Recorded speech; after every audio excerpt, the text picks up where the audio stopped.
one of the city's most notorious gangs. Critical Thinkers Podcast. So crack all my life, ever since I was 11 years old. While the other young boy was trying to, in the park, playing football or baseball, I was on the streets getting money.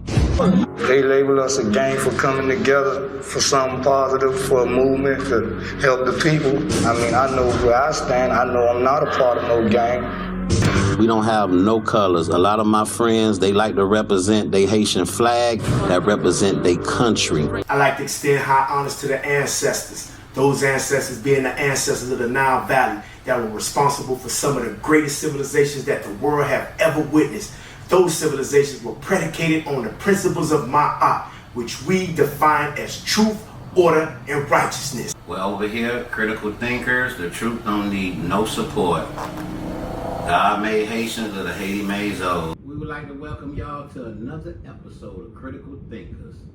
Y'all know our slogan over here, the truth don't need no support. And what the OG Kenny K always say, God made Haitians and little Haiti made Zoes. What's good, Junk, my brother? What you gotta say to the camera before we get started? Hello. I'm loving to see my people once again. I like to give a shout out to all followers, all subscribers. Welcome to another blessed episode here at Critical Thinkers Podcast. Like we always say, and like the OG just said, the truth don't need no support.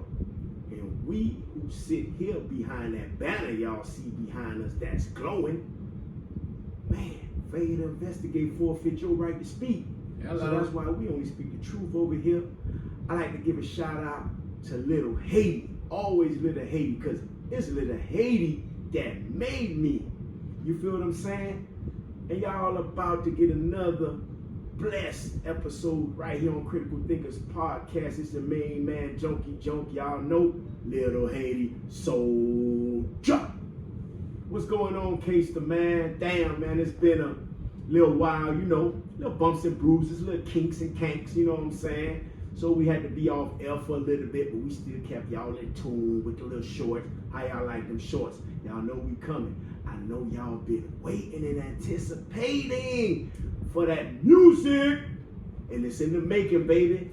So, you know, we've been just navigating, you know, flying in drones, standing high, looking low, you know, trying to figure this thing out. Shout out to my main man, With God. Shout out to all the YNGs that's coming out of Little Haiti with that hot stuff.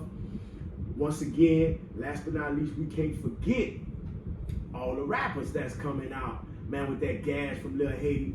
Shout out to my main man, Vulture Suave. Shout out to Black 19. Shout out to Holla at a Soul. Poster Shout Vision. out to Poster Vision. Hello. You feel what I'm saying? Shout out to my main man, G. I'ma just leave it like that. You know what I mean? And all the rest of the homies, man, that's just laying in the cut. Like my nigga What? Little Haiti in the building. Shout out to Chef Creole. Shout out to CC Bone. Shout out to Piedmont Boo. Shout out to Little Haiti Cultural Center, man. Steady standing down for Little Haiti because we under gentrification, but it's not gonna happen because we know them zombies and them Makandas is standing tall for Little Haiti, man. But we're gonna go ahead and get up into the business. A lot of things is going on in social media like it always be. See, one thing about the social media streets, I'm loving the social media streets, Kitty Cat. I ain't gonna lie. Mm-hmm. You know, interesting. Very, very interesting, man. It ain't nothing like being in the social media streets outside of being in the real streets. Because, man, boy, in the real streets, we had them like, bing, we ducking the bullets. You feel me? Like, whoop, whoop. We like, damn, you got to watch out for the cops. And this shit don't stop, man. But, you know, being OG, man, Kenny K, like we told y'all, man, it is what it is, man. We weren't sworn in, we was born in. And we went from crack to content, from gangsters to journalists, man. And that's just the wave that life brought us, man. You know, we just rode that wave. You know, we start selling deep sea, right? And we ended up right here on the social media streets. I guess the street part didn't leave, you know what I'm saying? We just put the social and media in front of it.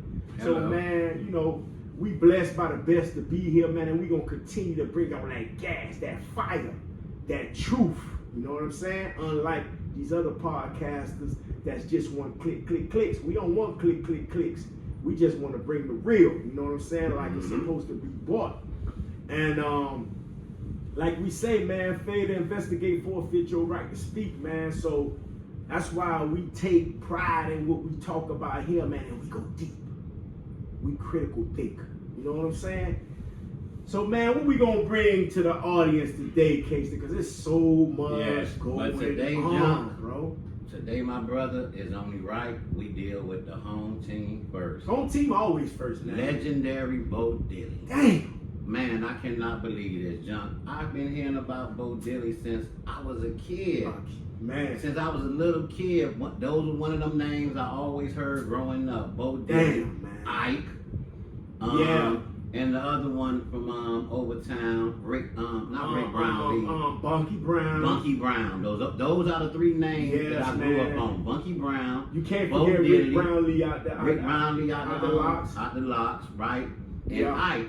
So for me to hear Bo Dilly, he get out. Damn. Man, Bo Dilly did his thing, a real legend. Real legend, man. And for him to catch a case at 69 years old, we're going to have to break this down. Because you know what, John? It got to come a time in a gangster life that he got to retire. Yeah, you understand me? I know life, you come out here, things looking good. You know he probably try to, but boy, oh boy, 69 years old, when you catch a bad case at 69 years old, you might well say that's your retirement home. Yeah, man. And that's crazy. And Bo Dilly got a story. And I don't understand, like a lot of these legendary niggas around the world who got a real story, they come home and they realize the internet is the new streets. Right. So, you know, I don't understand why Bo Dilly, with his legendary story, being a Miami legend that he is, why he didn't take that same route, you understand me, to transform from the streets to the internet, because it's really the same game. The only difference is, you don't gotta go, you are your own product. You don't gotta go buy product. See, when we was in the streets, we had to go buy the product and put it out there. Now that we on the internet, we are the content. We are the product. So we don't have to go out there and buy it. All we gotta do is bag it up and give it to the people. Man, you know what, man? I'm gonna chime in on that, man. You know, because, you know, when we talking about a legendary figure like Bo Dilly, man, that represented this thing, you know, in the 80s, man. One of the original Miami boys. Original Miami boys, for real, non-fake. We gotta take into account that, first and foremost, Bo Dilly fell, I think, back in 1991. Now that's a long time. He did a 30 piece, right? Yes, sir. And first we got to understand that things have changed dramatically from back in his time. Now, as far as G code, or what we demonstrate as the Z code, he 1000, right? Mm-hmm. We ain't hear no rat shit. No we smut ain't on his hear name. No punk shit. None of that shit. 100% solid dude. But that's the thing that I be talking about when I say that, and just quoting from Tupac, we the last of a dying breed, right? And Bo Dilly definitely was a last, and still is a last of a dying breed, because, you know, he represent what we come from, you know what I mean? And he one of the guys, when we was in the street, you know what I'm saying, whether we consciously or unconsciously was you know, respecting his gangster. You know what I'm saying? These are one of the guys, when we was in the street, we would pattern our legacy. He inspired. We was inspired by his He's story. He was an inspiration. He was definitely an inspiration to us, consciously or unconsciously, right? Mm-hmm. So now, here it is, man, the OG, you know what I'm saying? He kept it 1000. You know, even when he was doing his bid, man, you know, he's known as a nigga that, you know what I'm saying, did that shit on his head. Like, he did a 30 piece. That ain't no easy pill to swallow. The man did a 30 piece on his head. And the only thing you hear about Bo Dilly when he was locked up was, man, listen here, that money was still on his mind. You know what I mean? He'd get up in the poker games, and man, he'll win hundreds of thousands, he'll lose hundreds of thousands. But one thing about it, when them crackers gave him that life sentence, man, listen, he ain't say hoop, he ain't holler, he ain't do none of that. He knew what he was into. What he signed up for. What he signed up for. He made his bed, and he was steady laying up in it. Yes, sir. And then the laws changed, and you know, they gave him a number. You know, when you in that joint, man, and you just got a letter knowing that this is where you're gonna die, at a certain point in life, it just, you know, dawned on you that, hey, this is where I'm gonna stay. So, you know, just to keep your sanity, some guys just, you know, just do what they gotta do to just maintain and keep their consciousness. And one of Bo Dilly things was, you know, keeping that money on his mind. But lo and behold, man, they changed the laws. He was able to get, you know what I'm saying, 400 months, you know what I mean, which is 40 years, Kenny K. And he ended up doing a 30 piece and got out. So this is another thing I want to educate you why it ends on. You know what I'm saying? Because just like Bo Dilly, that went in as a young man, if he's 69 now, he had to go in when he was at least 30 something. You know what I'm saying? And what happened was, you know, while Bo Dilly was locked up, he probably didn't even see himself being free no more. So a lot of guys that get incarcerated, what happens is they get in that joint and they just wed. They don't see no future in being in the free world. So programming, preparing themselves for the free world, none of that stuff even resonate in their mind like that. Cause it's like, bro, I chose a lane, you know what I mean? I didn't die. God put me, you know, in prison, and I gotta just live with it. So Bo Dilly never prepared himself for the free world. So therefore, the only thing he knew was what he got locked up for. So whenever them gates bust open for him, he fell back on what he knew. He only knew what he knew. You know what I'm back saying? to doing what he knew. Exactly. And when I was doing my bid, man, you know what I mean? It was crazy, man, because when I first started doing my bid, when I actually went back to court, when they remanded me for resentencing, because the laws had changed. For me, the laws changed earlier when they changed the guidelines. It was early on in my bid, but not only was early on in my bid, I already started thinking about, damn, I got a 15 piece to do. And I was like 26, I was like 15, 26, god damn, that's 41. I'm gonna be 41 years old. I'm missing all my 30s. So I'm like, you know, you're a young nigga just like these young niggas think now, you know what I'm saying? If you 25 and you messing with a dude 40-something years old, yeah, that's the OG to you, right? Pops, that could be my daddy. Mm-hmm. So I'm a young nigga in them days, so I'm like, damn, I'm gonna be a pops by the time I get out. You feel me? So I was like, what a pops like me gonna do when the fuck I get out? So I was like, damn, man, I gotta try to find something in here, because they say this a rehabilitation center, but that's a goddamn lie. I mean, rehabilitation resides right here in your mind. I mean, they set all the programs and everything in place, but they ain't gonna force you to do a damn thing. If you ain't taking it upon yourself and looking at yourself in the mirror and say, God damn, I gotta do something different, because what I knowed all my life got me in here, then you in trouble.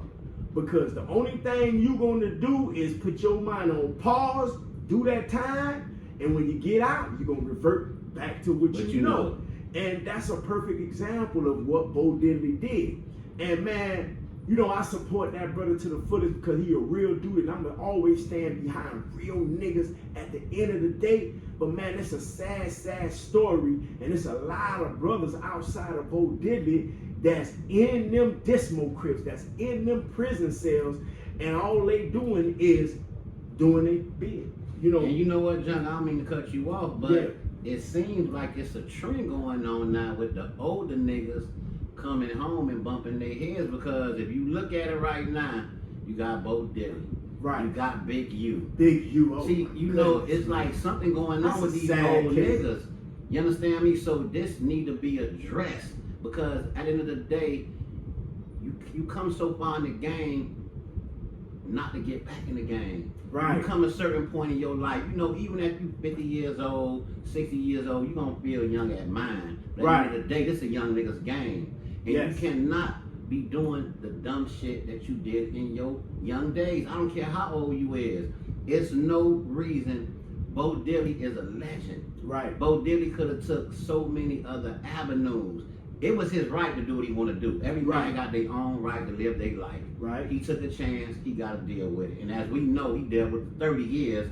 So he don't got no problem dealing with whatever these crackers give him. Right. We gonna but get you it out know of the the way. crazy part about it is, you know, I heard a few things about him, right, when I did my research on Bo Dilly. And the crazy thing about Bo Dilly, it's like certain dudes, like how we was in the game. Certain dudes, you know, their hands made for the bread.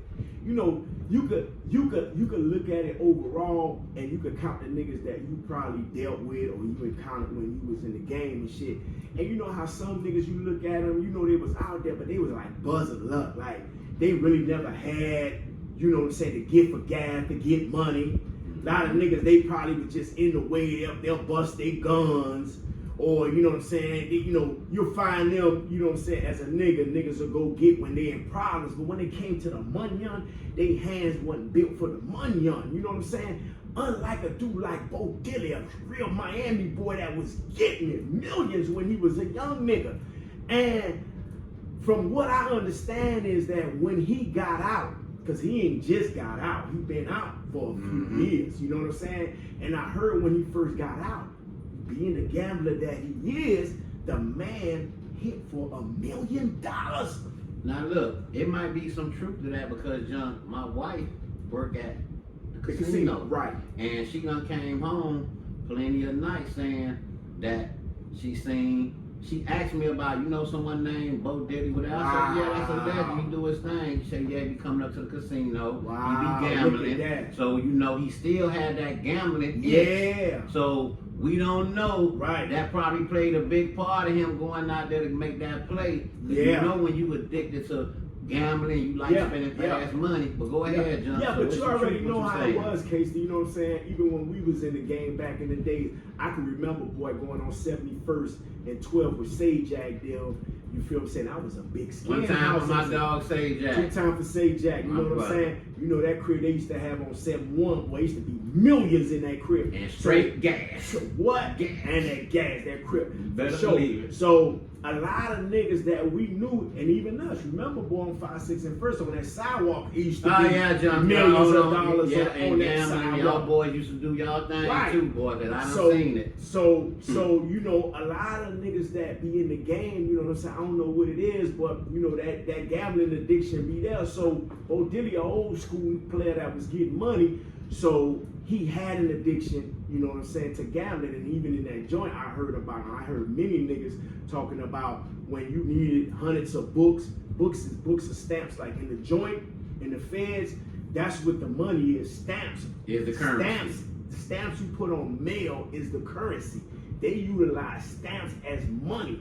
And trust me, you got niggas with hundreds of thousands of dollars worth of stamps. You know, it's crazy.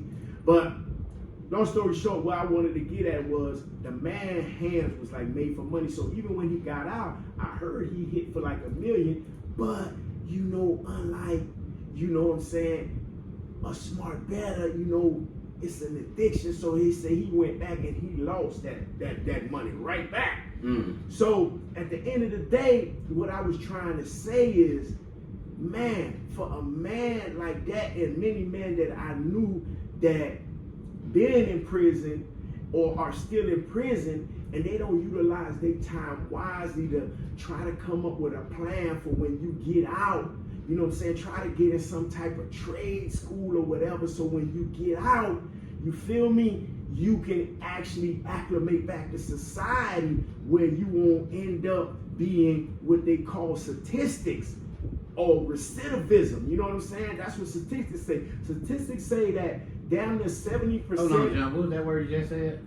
Recidivist behavior. That's a big word. Recidivism means when you constantly revolving in and out of prison. They call that recidivism. Thank you, John. I ain't know what that And the recidivism rate is almost 70%. So they dictate from when you a juvenile. Now, this is how these folks predict stuff. From when you a juvenile and you enter into the system, they say that 70% of the time if you've been committing crime or going to jail since you was juvenile, that would end up being your life. And they label us career criminals. Do y'all understand that not only you can be a person that have a positive career, you can have a negative career, which they consider career criminals. I was considered a career criminal. That's why I caught so much time for the little bit of crack I had. I didn't have but a little bit of crack. But what they did was they stacked all the crack that I've been dealing all the time that I was going out of town. And then when the they just estimated it. Right. When it wasn't they didn't have it. They don't have estimated it. They don't have to have it physically. You know, if 5 dudes come and say you dealt a brick, he dealt 10 bricks on me, he dealt 100 bricks on me. They're gonna compact all that, and then they come up with a guesstimate of what you was worth. Very scary, Young Z. Yes. Listen to what Young's saying. That is some very scary shit that he's saying. This game is very, very serious. So, you know what I mean? Like I said, at the end of the day, if you wallowing in that money and you get caught up, understand this, that when them folks give you some time, they understand that in due time, if you 20 and they give you 20, by the time you get out and you're 40, you're going to think twice. At least if you got a little sense, you're going to think twice about going back out there, because you're going to understand that if they giving them by 20s, the next time I get in, that going to be 60, right? I'll be 60. So it'll make you think. But it don't work like that for everybody, you know what I'm saying? Especially if you don't have no plan. If you ain't preparing yourself while you incarcerated, you know what I'm saying? So you don't be part of that recidivism that they got set up for us. So man, you know, my heart hurt for, you know what I mean, Bo Dilly at this particular time. Even though he's sitting in there with $1 million bond, you know, it still make us look crazy as a people, man, because here it is, Bo Dilly did 30 years in the Dismo Crips like that, and he got out and his mind was still stuck 30 years ago. Yeah, so you know what I mean? To where he figured that he could come out here and revert back to what he was doing before he got locked up, not understanding that technology increased. Not only technology increased, you still got the rats and the roaches done increased. You feel what I'm saying? Because right now, John, we at a 99% case of ratting going on right now. And that's especially how the feds, in this new generation. And that's how the feds get their convictions, really. You know, you got to understand that the feds or the FBI, remember, those 3 letters mean the Federal Bureau of Investigation. So most of their investigation come from telling information. But really, this day and age with the internet, ain't too much investigation going on, but cut on the internet. Go on their IG, go on their Facebook, go on their stories. I never saw no shit like this in my life with the new generation. They do the job for the police. Yes, sir. Sometimes I don't even think homicide be existing in these other states the way these niggas be talking about the case. Exactly. You understand me? So it's crazy. So Bo Dilly, Big U, this is a situation that these older niggas, they should have known better, but at the end of the day, we don't judge them. But a lot of the young Z's and YNs could learn from this. Right, but remember I was telling you, Casey, you know, especially like dudes like Bo Dilly and Big U, you know, as you get older, you get more and more prone to being stuck in your ways too. You know what I'm saying? Like they say, you know, like that saying goes about you can't teach the old dog new tricks. New tricks, right? So what happens is, you know, as you grow and evolve and you're not thinking, a lot of people get accustomed and they get stuck to the same pattern in life.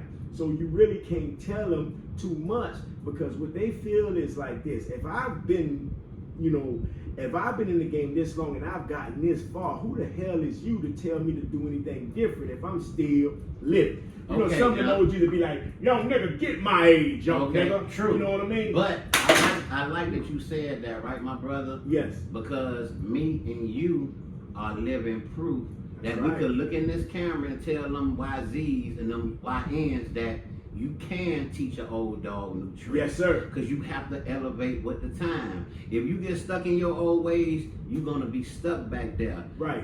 see But OGs like me and you. It's all about the individual being receptive to it. See, that's where the catch come from. Are you gonna be able to take in or soak that in as an older nigga, not feeling, you know what I'm saying, prideful about who the hell this nigga is to tell me, you know, to do so and so or go from point A to point B, you know what I'm saying, without taking it as if, damn, man, this man trying to sun me or something. So you know what that tell me, John?